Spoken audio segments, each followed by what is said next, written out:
telling you though, most often on cable, shows like ours, they just stop making them. They barely even tell the hosts. And this time, instead, we have worked with Discovery and we shot an entire finale season that starts in January, 13 episodes worth, and it's going to be awesome. All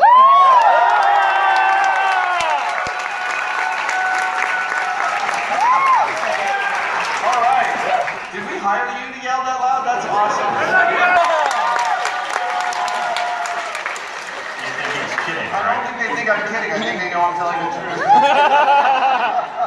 But we don't need to waste any more time contemplating the inevitable end of all things because we have tonight together. We want to share with you some of our favorite parts of the last 14 years, hear from you, and tell you some good stories. And look, everything we've ever done on Mythbusters has started with an innocuously simple question. Is it better to run or walk in the rain? Can I clean out a cement truck with a stick of dynamite? Will more dynamite work better? Of course, always. If a child is jumping up and down on a bed too high, will they get beheaded by a ceiling fan? But as we were quick to discover on the show, those questions, when you start to try and answer them, beg other questions. How far are you running in the rain? How hard is it raining? How much do you care about that kid? Willing to argue with you. All the time. On every point. For 14 years. Every single day. As annoying as it is, it turns out there's an integrity to that process.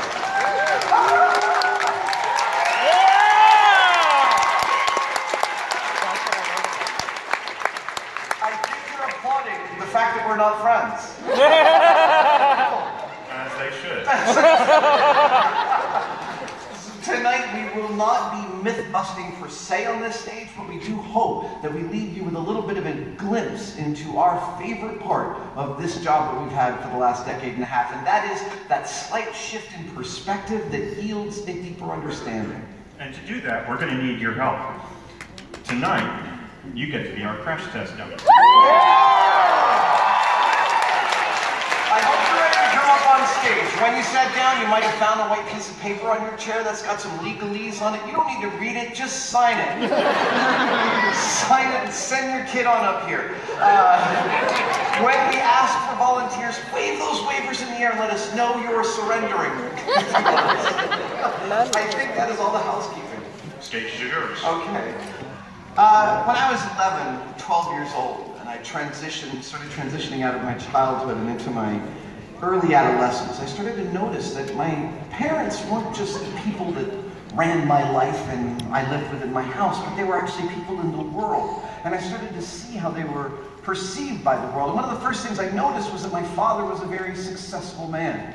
And I started to admire him for that. And I also started to want the same thing. I started to fantasize about the kind of success I was going to enjoy. Now, it didn't help that I wasn't really good at anything and didn't have a specific passion. It did not stop me from fantasizing about the success I would achieve at the thing I wasn't good at. And as I transitioned out of adolescence and into my... This view is probably what my room looked like to my mom when I was 12 years old. My second obsession, Star Wars. What else? Yeah! 100%. And my third obsession was a little bit off the beaten path. It was juggling. Yeah. Hello, ladies. Yeah.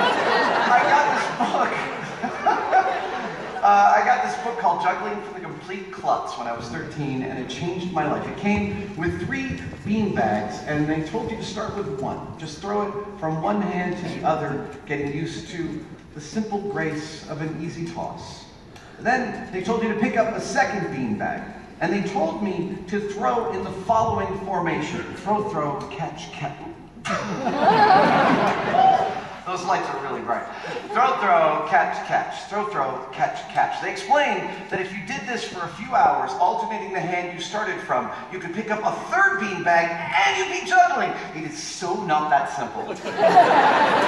Here is what happens the first time you pick up a third beanbag. You throw it up in the air, and your air traffic controller inside your head starts tracking. Rudder damage control, the object is heading towards the apex and receding past the apex towards the receiving hand. Excellent, everything is 5 by 5. Holy crap, what? There's already an object in the receiving hand. Get rid of it, get rid of it! You like throw it across the room. It all happens in a very short period period of time. But when you do it long enough, eventually it starts to slow down. You start to be able to anticipate it. And within a few hours, actually a couple of days, I found all of a sudden I could juggle. And this was totally new. Nobody else I knew how to juggle except for my dad. That's who I wanted to be like. This was awesome. The first thing I discovered when I learned how to juggle, my dad juggled wrong. My dad juggled like this. This is called a reverse cascade. It's actually harder than a regular cascade. I don't know how he learned it, but my dad was like, well, that's just how I juggle. But then I started to understand that there were patterns between the regular and the reverse cascade. Patterns I could exploit and play with, and all of a sudden, wait a minute, one of them looked like it was disconnected from the other two. This was my first juggling trick.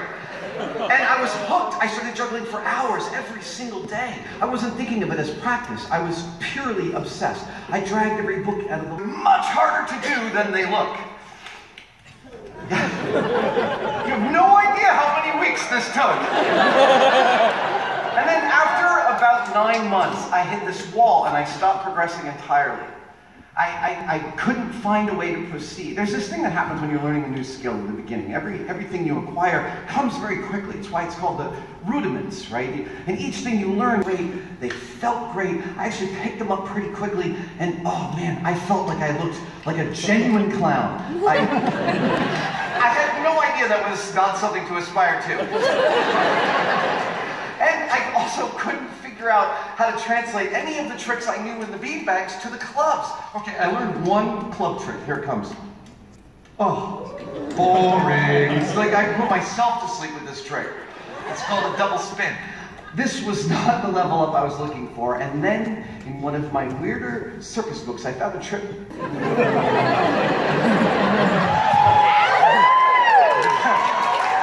That's just a little trick. I like to set the bar low. Here we go.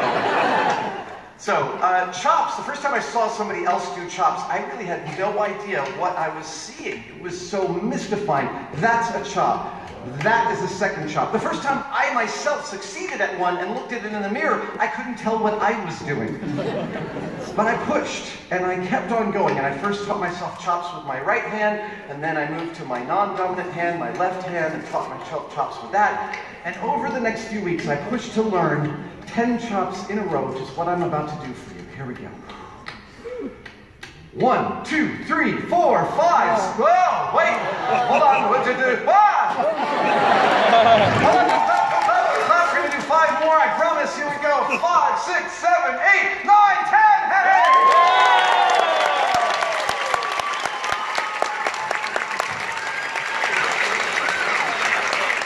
And the effort paid off. Chops made everything else I knew better, and it really was the level up I was looking for. It gave me this peak above the clouds and showed me how much of my life and my time I would have to devote to this art form to get better, and that's where I stopped. It turns out to be the same level I've carried every other skill I've learned since.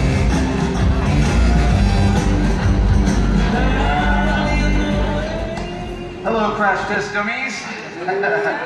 I need a couple of volunteers, specifically a mother and a daughter. Is there a mother and a daughter in the audience?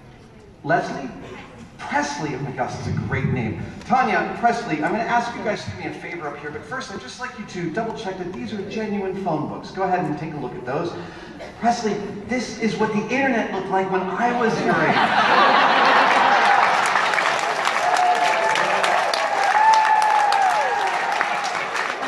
Yes.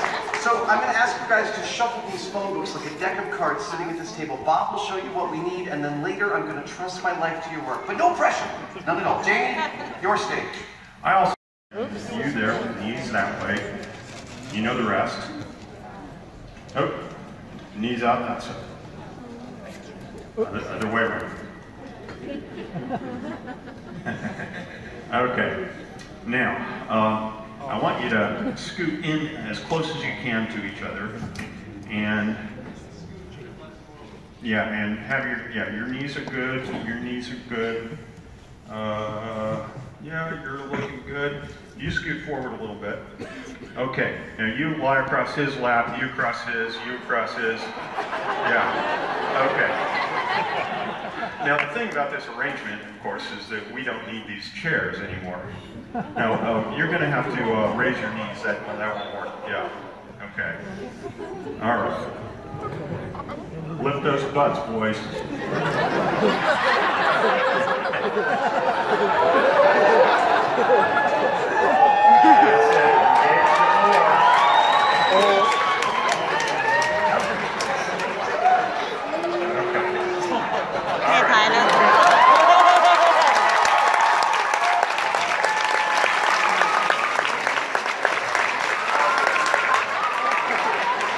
Okay, we're going to play a little kickball.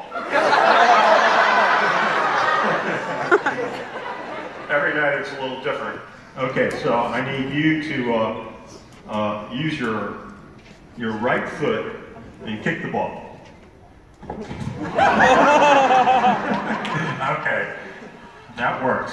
Now, I want to have all four of you actually kick forward with your right foot on my count, on the count of 1, and put it back down right away.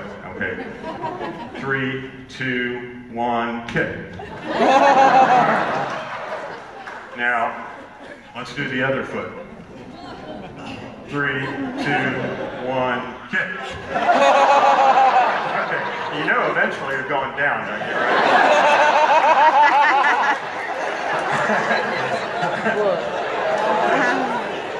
If you do really well, it's going to be kind of like a two-step, you know, right, left. Okay, are you ready? Right, left. Okay, all right, that's working. Now, I want you to kind of, the ball's there just for fun because it looks funny. I want you to walk towards me.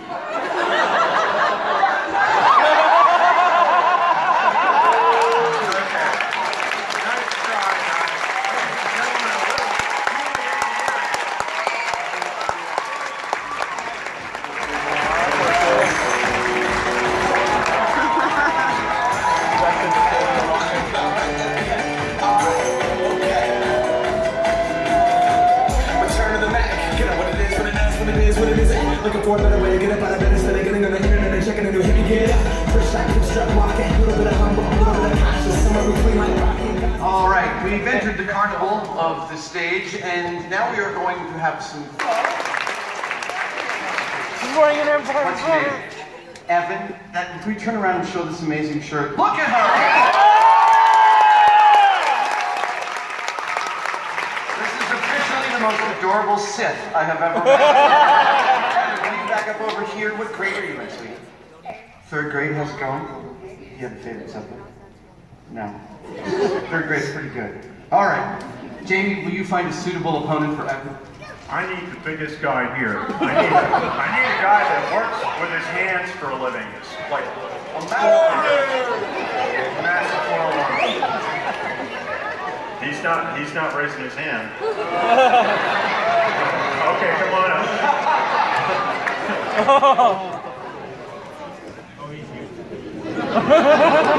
Just grab anybody's waiver. We don't read them. Lawyers may read them, but... Eric, what do you do for a living? A graphic designer. You're perfect.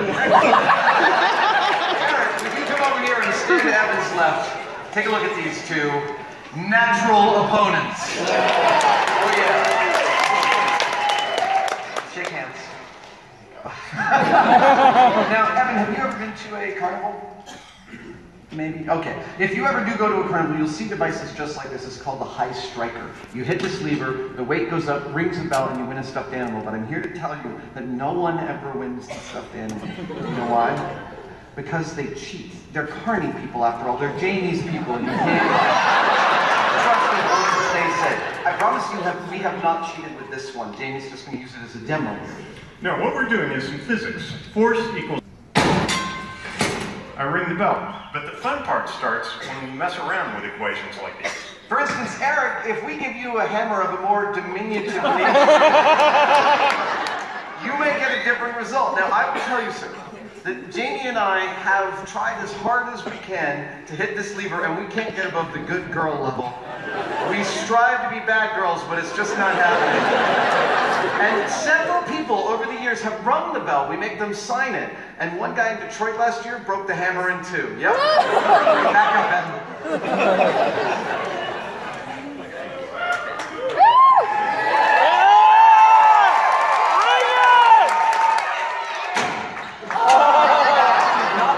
I think Jamie can give you some advice. Okay, the thing is, you don't have the same kind of mass on the end of that hammer as I had on mine. Yeah. So you're going to have to make up the difference yourself. So try to follow through. You can use both hands, and when you hit, don't just rely on the momentum to do the job. Follow it through. All right, and perhaps with some audience encouragement as a psychological experiment.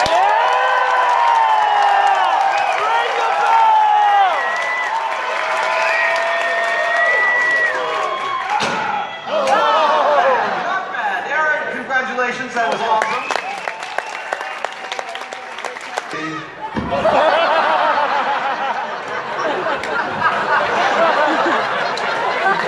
Stay right there. I gotta take a picture. Would you like a little help? I'm happy to be your assistant here. Okay, here's what we're gonna do. If you would please stand right there and face the lever. Yeah, right there. Back up just a tiny bit, right there, and face that way. Okay. Now, I'm just going to be your pivot here. So I'm going to put my hand here. I want you to put one hand here and one hand here. Perfect. Okay. And I think back up a half step more. All right. Are you ready? You think you can do this? You totally can. You guys ready? Yeah! 3, 2, 1.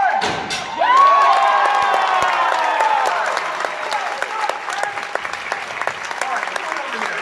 Aaron here. Aaron, are you feeling the awesomeness of your girl power? Yeah! Make a monster like this. Perfect. Next thing I want you to do is to lift Eric off the ground. Just like a foot, like 12 inches? No. There's the pivot, and there's 9 times the amount of metal on this side as on that side. That's a 9-to-1 mechanical advantage. But we added some more with ropes and pulleys over here, another 4-to-1. And we get to multiply that. So that's 4 times 9, 36 heavens to lift one Eric. Give her the rope. Walk that way with it. Come on over here, right to this spot here. Pull, pull, pull. That's it. Look at that. You see the flag moving? Okay, now go hand over hand. Hand over hand. Start to pull. You'll notice, look, you are actually lifting him. Get those 2 flags to meet and you've lifted him a foot.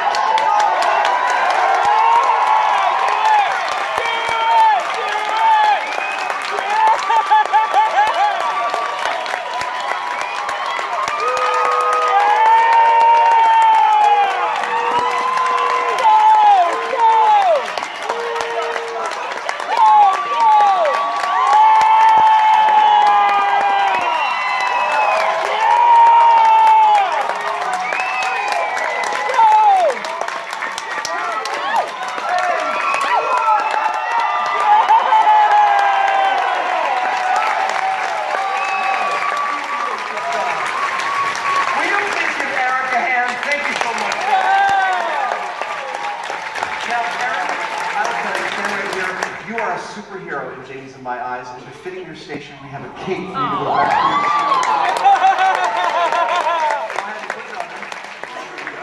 to. Well, you'll have a second cape now. Yes. All right, ladies and gentlemen, please go ahead.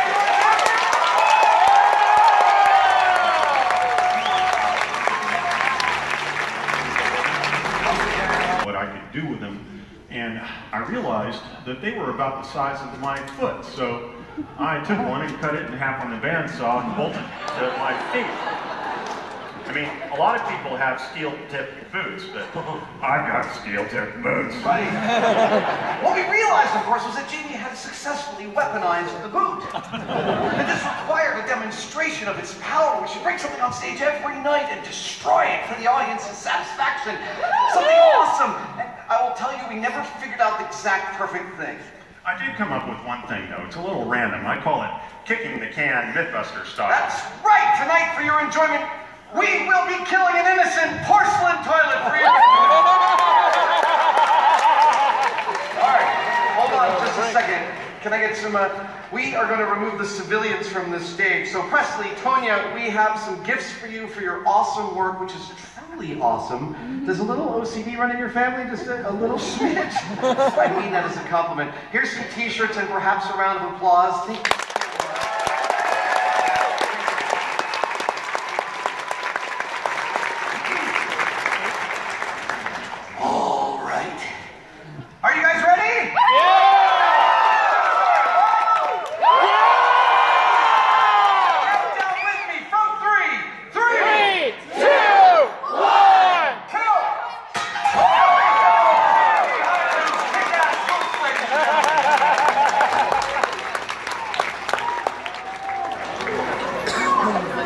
Awnings bolted to the side of the building. They break this fall. We wanted to see if this was possible, so we took our own building and bolted some awnings to it and found, once we threw Buster off, that the awnings were perfect for bouncing Buster to his death every single time.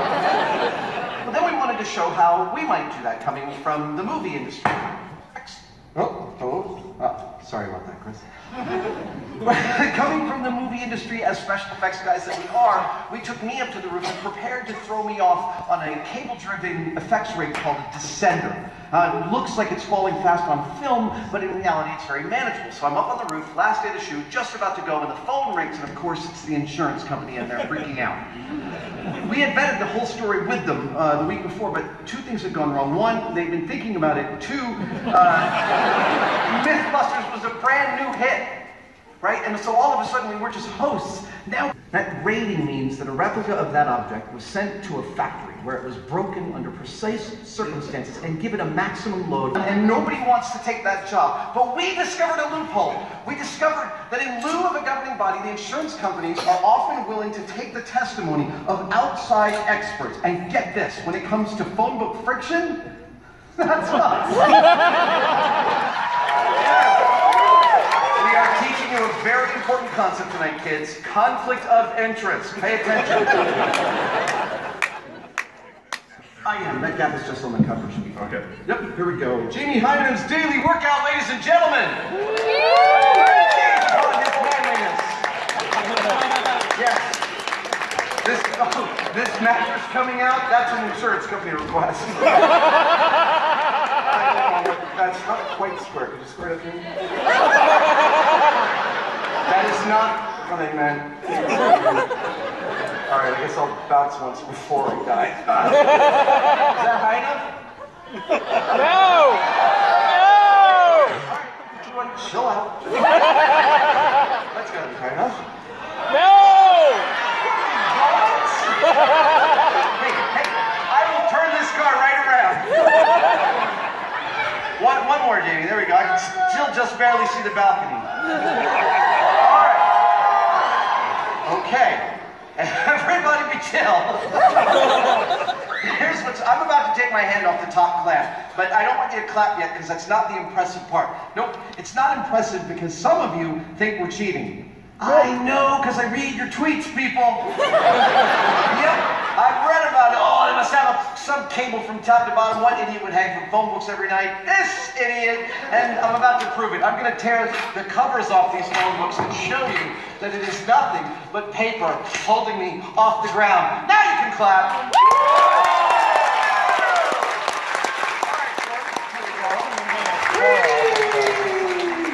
Now, this arrangement is very, very stable as long as I have my weight on it. But when I take my weight off, things get dicey in a hurry. Here we go. 3, 2, 1. Yeah! Thank you!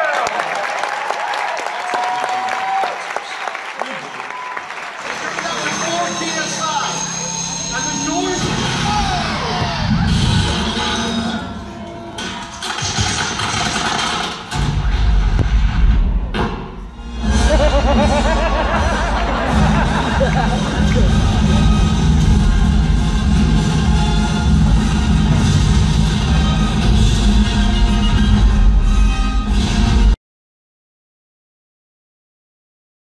A closed system Well, it goes into the air pockets. The air is very compressible, water not so much. So as it rises up through the temperature range, 120, 150, 200 degrees, that air pocket gets smaller and smaller, and the pressure inside gets greater and greater, and it waits. And it goes to 212 degrees, water's boiling point, but no, it won't boil because under pressure, water gets stupid and has no idea it should be boiling. It goes right past that, 250, 300. Now, 320 degrees Fahrenheit is where things get interesting. At that point, the air pocket is so small it cannot be compressed any longer, and yet the water...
I suspect that someone may call us up in the future and say, want to come help us blow something up? And we'll be like, sure. But not doing it on a weekly basis. I'm going to miss. I will tell you, we have cameras covering everything because we're a TV show, but we have several different classes of camera. We've got the A camera that covers Jamie and I and our reaction to stuff, and we've got the high-speed camera that slows everything down, and then we've got B cameras, and there's like 40 of those. Blackmagics, mostly GoPros, and as you can imagine, the lifespan of a B camera is very small. We have destroyed hundreds of them over the years. And actually for the cast party 3 weeks ago, I gave my crew, everyone put it in the box full of burnt, broken cameras. And a few weeks later, my cameraman's rooting around in there for a lens cap or something, and this camera turns on. It turns out it still works, that even though the buttons are all melted, with a remote control, it will record. So we immediately nicknamed it Crispy Cam. And Crispy Cam became our mascot for the impossible shot. The shot that should destroy a camera. It'd be like, a car's gonna roll on fire. Crispy Cam would be like, send me in, coach! And Crispy Cam ended up lasting 18 more months. Now, most of that footage were explosions, and over the years we've actually learned a lot about explosives. In fact, the International Association of Bomb Technicians and Investigators made us lifetime members.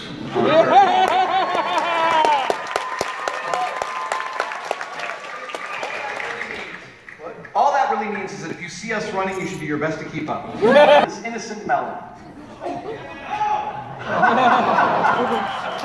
Oh, Society for the Protection of Melons over there? Sorry. Oh, some of the extra hard Riverside winter melons, I guess. If you've ever seen anybody lie down on a bed of nails, I'm pretty sure they started with a speech about how they trained for years, maybe in the Far East under a yogic master or a martial arts teacher that taught them how to make their skin impervious to the nails. There's actually a term of art for that kind of speech. It's called a lie. I'm going to demonstrate to you that it is simple physics, specifically a distribution of force that protects one from lying down on a bed of nails, and as you would expect, I'm going to do it with my own body. Now, just to show you I'm not hiding anything under my shirt, and for those of you who'd like to white balance your cameras, just under my shirt. Thanks very much. Love you. All right. You're welcome. All right, here we go. pockets of my, ow. I think I'm wearing through these blue jeans on this gag. And the trick is that every now and then, some of these nails, and there's a trundle from city to city in the back of our truck, get taller. It's the tall ones that'll get you. Yeah, all right, I'll watch out for that one. Here we go. Okay. Oh, gotta move the microphone. There we go. Okay.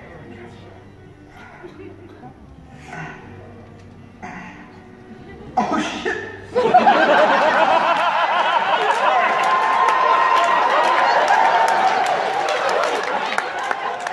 Remember, children, it's cool when adults curse, it's gross when kids do. And my slide's down. I'm sorry about that.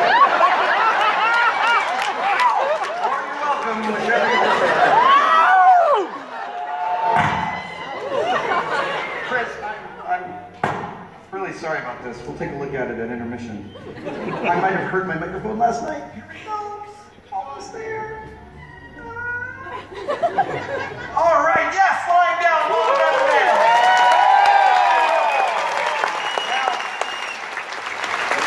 Now, the best way to explain this distribution of force, I mentioned this with an illustration that we had made. Wouldn't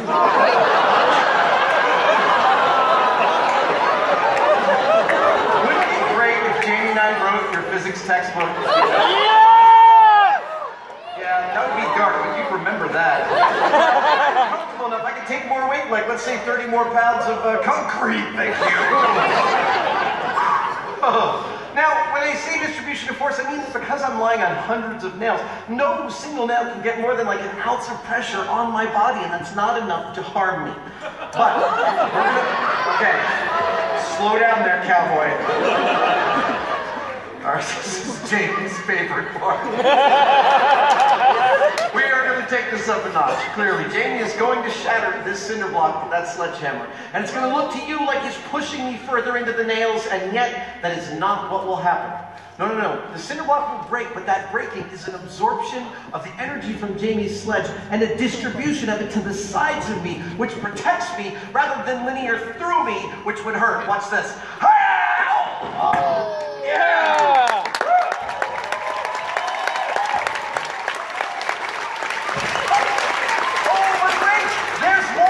Because where the 30-pound cinder block is one thing, but what about, let's say, 185 pounds of pure Indiana-born Hoosier? Right on top! Yeah. How about one at a time? Right there. Yeah.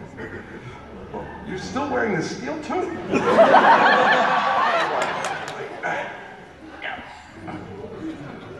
Okay, you ready? 3, 2, 1, distribution of force!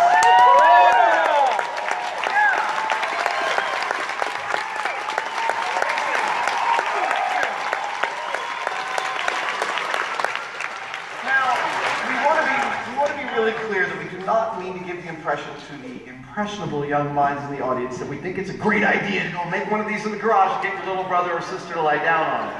But if you did, it'd make a great science fair exhibit. I'm just saying. This is true. We figure it's worth either an A+ or an expulsion. And if you get expelled, we will deny we ever gave you this suggestion. Now, we are about to take a short intermission, about 15 minutes. We want to do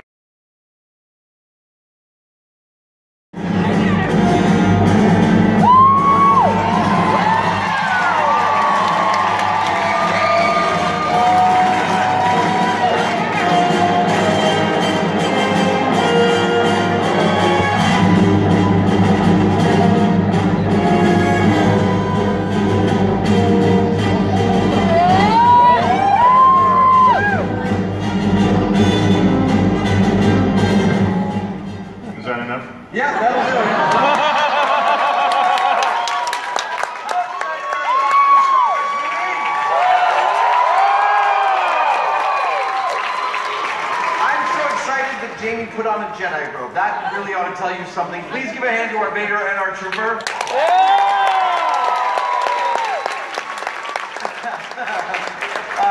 Now, we said that Mythbusters is on. We just.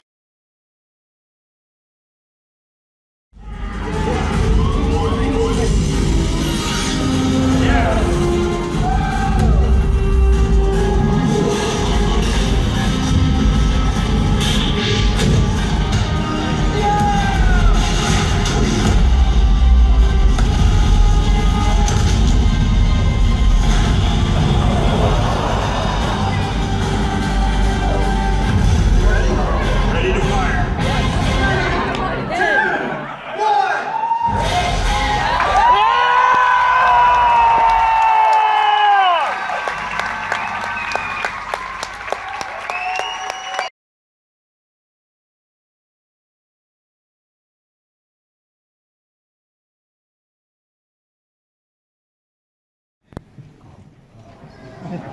Yeah. I designed that thing in the computer so that it would line up with the structure of the truck just so and have the right angles.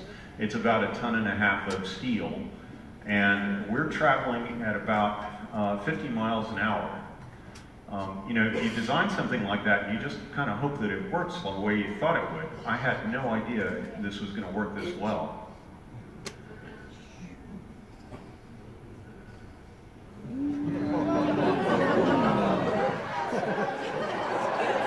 Can you imagine being stuck in traffic?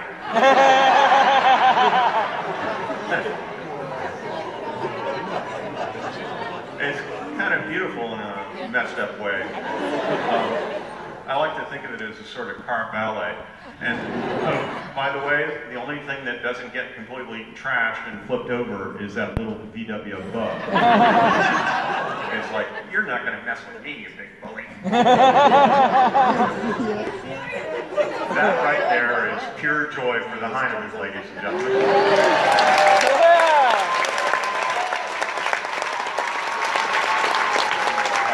ahead and raise your hand if you've got a comment or a question. Yes, sir. What's my least favorite running joke about me? You know, I don't really care about them. I guess, you know, Adam is doing this kind of thing all the time. People seem to think it's funny. I'm like, okay. I will. No, I won't say it, because then other people would repeat it. Never mind. Yes, glasses.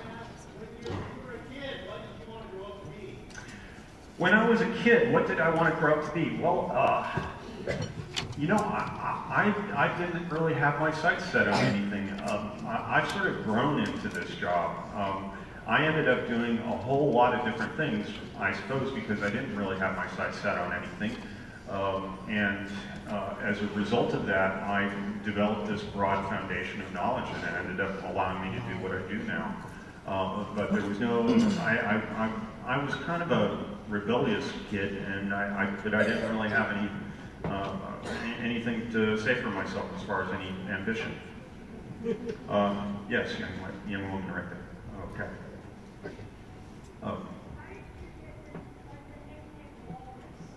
How did I get the nickname Walrus? Well, I guess it had something to do with mustache. I don't know. I'm getting all. Do I have any women?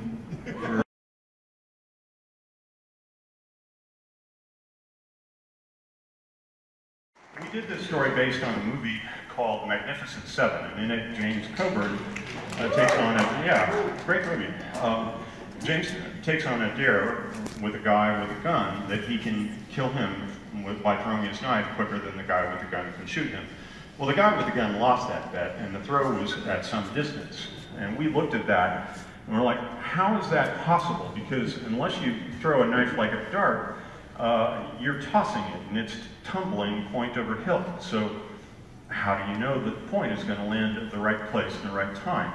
Well, we got this expert in, and we asked him that question, and he said, well, effectively you don't. That's an impossible shot to be able to count on. You might get a lucky one once in a great number of times, but it's not something that you want to try when you're facing a guy with a gun. And so what they do when they show up to compete is they pick the distance they're going to throw at, and they make a mark on the ground, they throw the knife, and if it doesn't land with point on the target, then they back up a little bit and try it again. And they keep doing that until they get the knife to stick the way it's supposed to. Now, all of this is pretty tricky, and coming in cold is really difficult. When this guy showed up, we set up the target, and he starts throwing the knife, and a half dozen times, you know, his first throws, the knife just, you know, went clanging into the ground. We're like, this guy's a champion? But once he landed it, he got it every time after that, because that's their skill. They just have to learn to do the same thing over and over again. Little things, though, like coming in cold, you know, what you've been doing, how loose your tendons are. Even as you practice more, you have to adjust because you know, we're mostly bags of water and we're very fluid. It's not a machine with an action.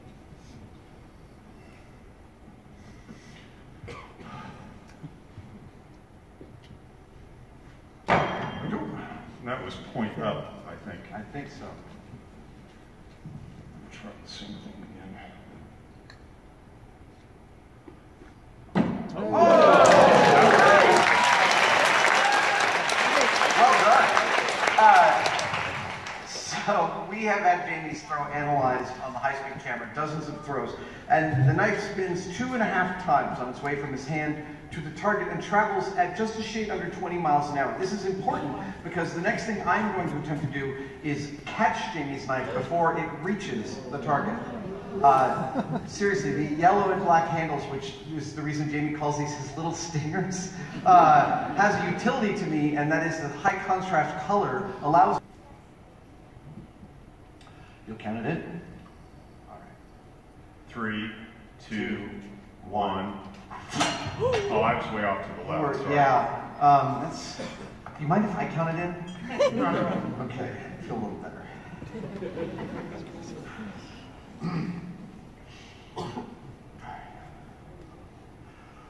You're counting. I'm counting it in, I'm sorry.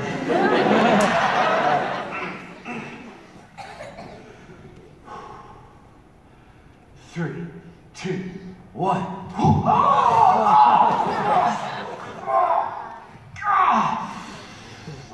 Now, here's what happened when we first wrote this bit.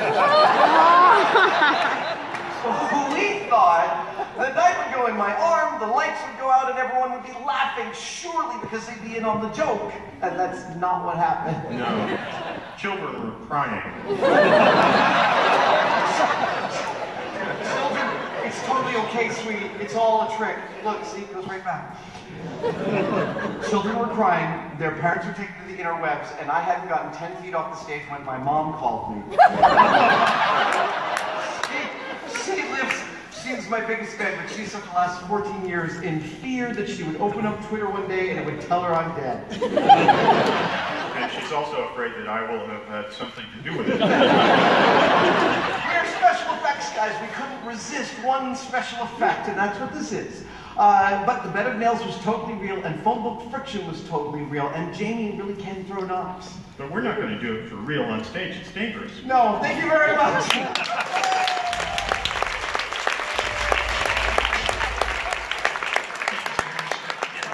Crazy in here.